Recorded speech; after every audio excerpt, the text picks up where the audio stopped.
Okey, Assalamualaikum dan selamat sejahtera. Hari ini cikgu terangkan tentang bab 5. Okey, persediaan menjadi usahawan. Okey, ciri-ciri kepribadian seorang usahawan. Okey, ni ada ciri-ciri, ada 13 ciri-ciri. Contoh dia awak boleh tengok dalam buku teks ya, daripada muka surat 135.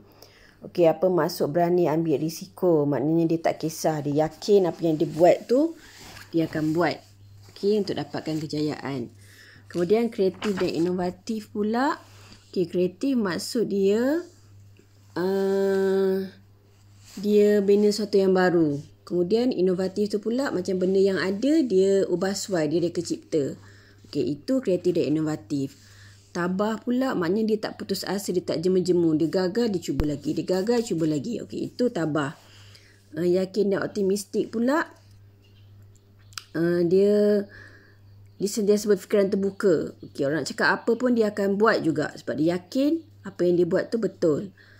Okey, berinisiatif dan bertanggungjawab. Dia nak bangunkan kehidupan diri dia.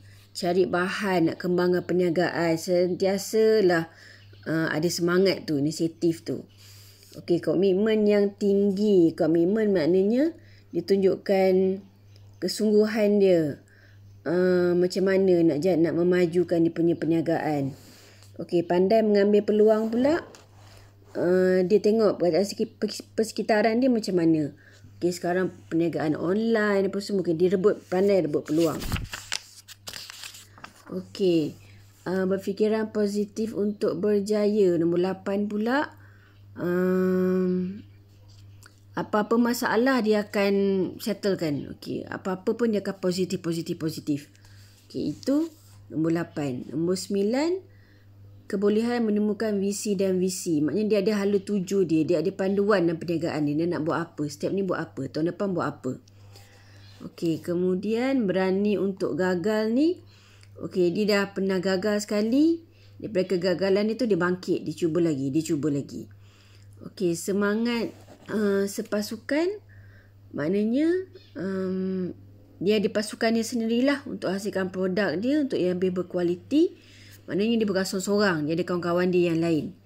Okey, berdikari pula. Dia tak bergantung pada orang lain. Okey, dia cuba buat sendiri tanpa pertolongan orang. Fleksibel ni maksudnya dia boleh tukar cara. Kalau A tak boleh, dia boleh pergi B. Plan B tak boleh, dia boleh pergi plan C. Itu ciri-ciri usahawan yang berjaya. Okey, tengok kekuatan diri usahawan pula. Kemahiran pembangunan karakter diri. Okey, apa maksud dia?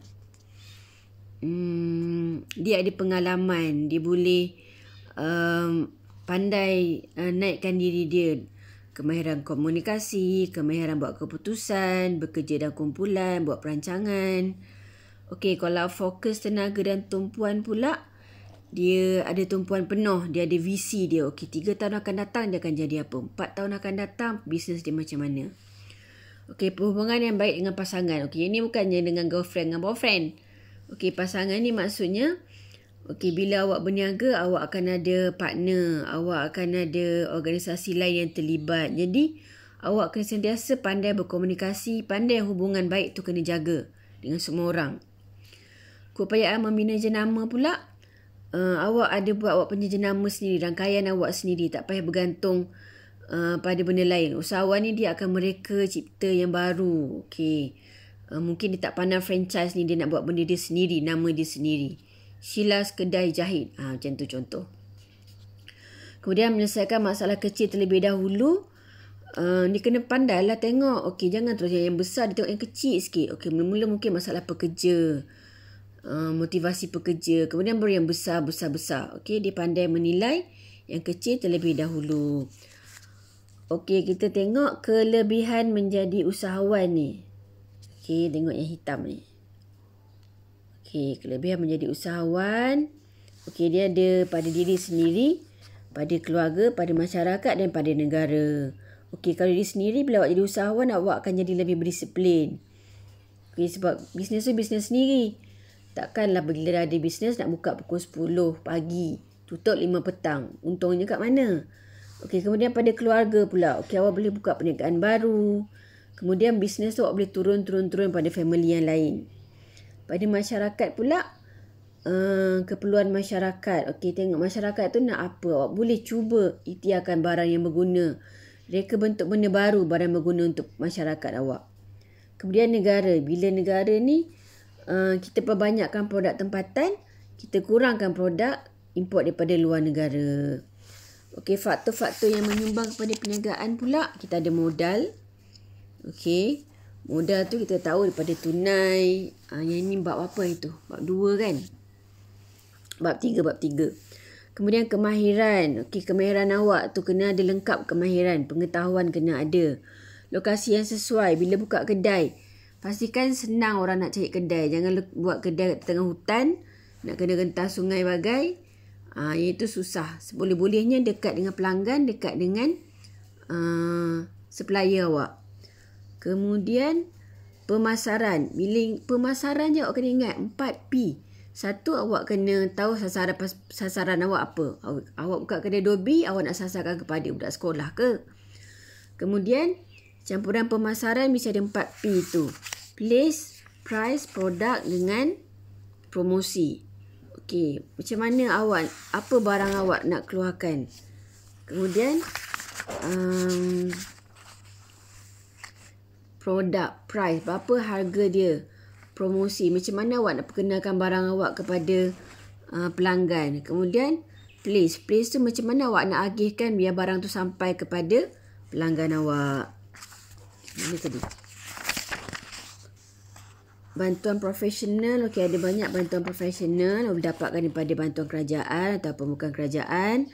Dari segi kewangan, daripada segi nasihat. Kemudian latihan. Latihan pun ada yang kerajaan itu sediakan. Okey. Ataupun kita bina sendiri.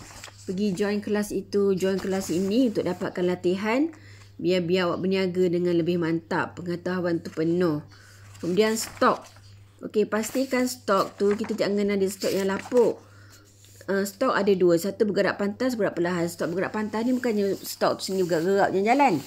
Bergerak pantas ni maksudnya stok tu cepat tak nak jual.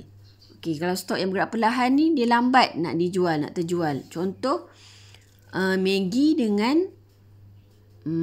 kapal terbang. Okey, kapal terbang ni memanglah logiknya awak tengok dia bergerak cepat, tapi dia adalah stok yang bergerak perlahan sebab bukan semua orang boleh beli. Maggi ni sesiapa pun boleh beli. Tengah-tengah PKP ni cepat Maggi habis. Okey, itu stok faktor yang menyumbang. Kemudian awak tengok pada kelebihan berniaga sebagai satu peluang. Okey, matlamat peribadi untuk cari rezeki. Untuk menguruskan masa yang fleksibel. Awak nak buka kedai pukul berapa awak dah aim dah. Kemudian membentuk personality. Kita jadi lebih bagus, lebih baik. Sebab kita fikirkan jangka masa panjang ni bisnes kita. Kemudian objektif perniagaan. Okey, awak nak buka kedai ni untuk apa? Untuk bagi peluang pekerjaan pada orang, tak nak bagi orang menganggur. Kemudian kita nak hasilkan produk yang boleh menepati cita rasa pengguna. Itu objektif perniagaan awak. Nak bangunkan ekonomi negara. Kemudian keberuntungan perniagaan pula. Okay, kita berniaga, kita nakkan untung. Jadi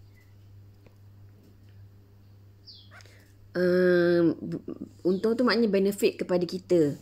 Okey, apa dia? Sumber manusia. Kemudian kita dapat meluaskan perniagaan. Bila kita dah untung tu, pesanan kita akan lebih luas lah. Awak akan buka cawangan. Kemudian memantapkan imej perniagaan. Kalau kita untung berbanding dengan syarikat yang rugi, mestilah awak akan pandang tinggi pada yang syarikat yang lebih untung tadi.